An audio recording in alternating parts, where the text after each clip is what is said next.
Hello guys, আসসালামু আলাইকুম। কেমন আছেন আপনারা সবাই?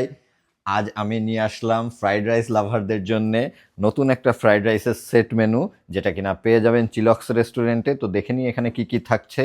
এখানে ফার্স্টে পেয়ে যাবেন মাঞ্চুরিয়ান চিকেন, দেন থাকছে ফ্রাইড চিকেন, এত পরিমাণে পেয়ে যাবেন ফ্রাইড রাইস, সালাদ তো সাথে থাকছেই। আর এটা প্রাইস ধরা হয়েছে অনলি 180 টাকা, যেটা কিনা নির্দিষ্ট একটা অফারে পাওয়া যাবে। অফারের মেয়াদ এই নভেম্বর মাসের শেষটুকুই। আর এই অফারটা পেতে গেলে আপনাদেরকে হুমায়ুন রুমির পেজের স্ক্রিনশট নিয়ে চলে আসতে হবে চিলক্স রেস্টুরেন্টে, যা কিনা বড় বাজারের মধ্যে বাটা শোরুমের দ্বিতীয় তলায়। সো আজ এখানে এই পর্যন্তই। সবাই সুস্থ থাকবেন, সুন্দর থাকবেন, ভালো থাকবেন। আল্লাহ হাফিজ।